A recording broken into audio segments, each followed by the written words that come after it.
Hello guys, this is स्वदेश Singh and now you watching crypto beginner.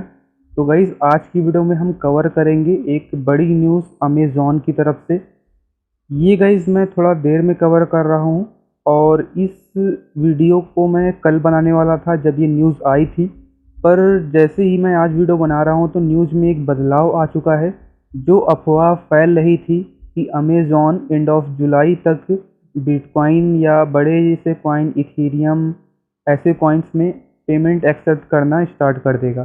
पर यहाँ पे बता दें, कल ही ऐसा यहाँ पे क्लियर हो गया कि यहाँ पे लिखा है, यहाँ आर्टिकल में देख सकते हैं कि ब्रिटिश समाचार पत्र जिन्होंने दावा किया था, देखिए, अफवाहों और अनुमानों को ख़त्म करने के लिए अमेज़न के प्रवक्ता ने सोमवार को coindex.com को बताया, अंतरिक्ष में हमारी रुचि के बावजूद क्रिप्टो करेंसी के लिए हमारी विशिष्ट योजनाओं के बारे में जो अटकलें लगाई गई हैं वह सच नहीं है। हम यह तलाशने पर ध्यान केंद्रित कर रहे हैं कि यह क्या दिख सकता है अमेज़न पर खरीदारी करने वाले ग्राहकों के लिए पसंद है। तो गाइज़, यहाँ पे क्लियर हो चुका है कि ये सारे र्यूमर्स हैं। तो जैसे ही र्यूमर्स की न्यूज़ आई, बिटकॉइन का प्राइस जहाँ पे चल रहा था $40,500 के आसपास, वहाँ से गाइज़ सीधा ये 36 या 37,000 आज के पास आ गया। तो गाइज़, ये न्यूज़ मैं इसलिए बना रहा हूँ क्योंकि इस न्यूज़ पे मैंने एक चीज़ आप लोगों को बताना चाहता हूँ कि मान के चलिए, जैसे ये आने वाले टाइम या 4-5 सालों में ऐसा हो भी जाता है कि अमेज़न एक्सेप्ट करने लगता है पेमेंट बिटकॉइन में, ऐसे कॉइन्स में। तो यहाँ पे हम बता दें कि आप लोग के मन में कई सारे सवाल थे जो आप लोगों ने मुझसे पूछे भी थे, क्योंकि अगर जो हम देखें, जो बिटकॉइन सबसे जो मेजर क्रिप्टो करेंसी जिसे हम किंग अर्थ का किंग कहते हैं, तो वो जो इसकी टाइमिंग है, जैसे हम कोई भी कॉइन किसी को भेजते हैं, उसकी टाइमिंग्स है 40 से 50 मिनट वो लेता है एक ट्रांजैक्शन होने में, 30-40 मिनट।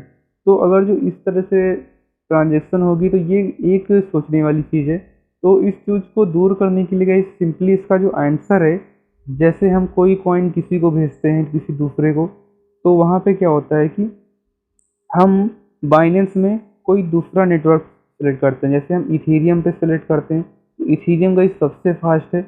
इथेरियम नेटवर्क सेलेक्ट करके हम बीटीसी सेंड करते हैं तो बहुत जल्दी जाता है। तो इसी तरह गाइस, इस चीज़ का भी समाधान किया जा सकता है कि हम कोई भी जैसे बिटकॉइन का पेमेंट करेंगे तो उम्मीद है वो लोग बाइनेंस पे भी इस्तेमाल कर सकते हैं, जो with in a quick second में हो जाता है गाइस।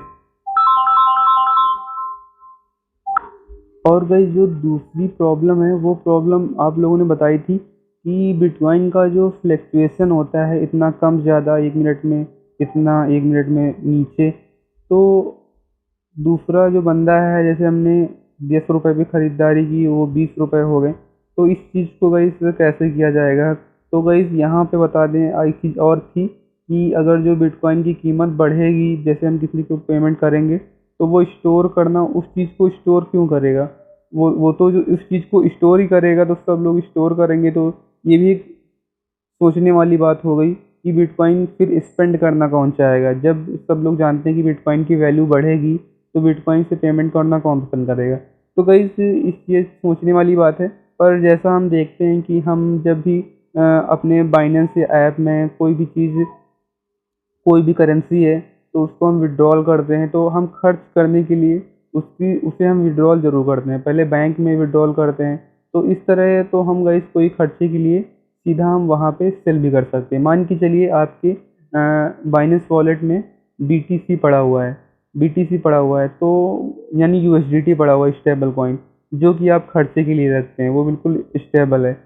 तो आपको पेमेंट करना है बीटीसी में, तो आपने बीटीसी में उसे कन्वर्ट करके पेमेंट कर दिया। तो ये गाइस, यहाँ पे इसको सोचने वाली बात नहीं है। तो इस तरह आप भी यहाँ पे कर सकते हैं और कोई दूसरा ब्लॉकचेन इस्तेमाल करके भी यहाँ पे पेमेंट की जा सकती है। और जो गाइस, सबसे बड़ा क्वेश्चन सोचने वाली बात ये होती है कि जैसे ये ट्रांजैक्शंस आ जाते हैं, तो वहाँ पे अगर जो हम देखते हैं यूपीआई जो हमारा पेमेंट मेथड है, तो इसमें भी तो payment with in a second होते हैं, तो इसकी जगह डिजिटल करेंसी ही क्यों? तो यहाँ पे हम बता दें कि ये जो पेमेंट्स होते हैं, इनका जो मैनेजमेंट सिस्टम होता है, मैं बता दूँ, अगर जो आप देखते होंगे इससे कितने सारे बैंक्स, इंडिया में कितने सारे बैंक्स हैं जो आपको सर्विस देते हैं और उस सर्विस के रूप में आपसे कोई ना कोई हिडन चार्ज ज़रूर करते हैं। चाहे वो हो गया आपका मेंटेनेंस बैलेंस, तो किसी न किसी तरीके से आपसे चार्जेस लेते हैं। और जो इसकी हम बात करें, इसको जो मैनेज करने में जितनी एनर्जी और जितने एम्प्लॉइज़ काम करते हैं, तो वो काफ़ी, इसका जो खर्च देखें तो काफ़ी ज़्यादा है।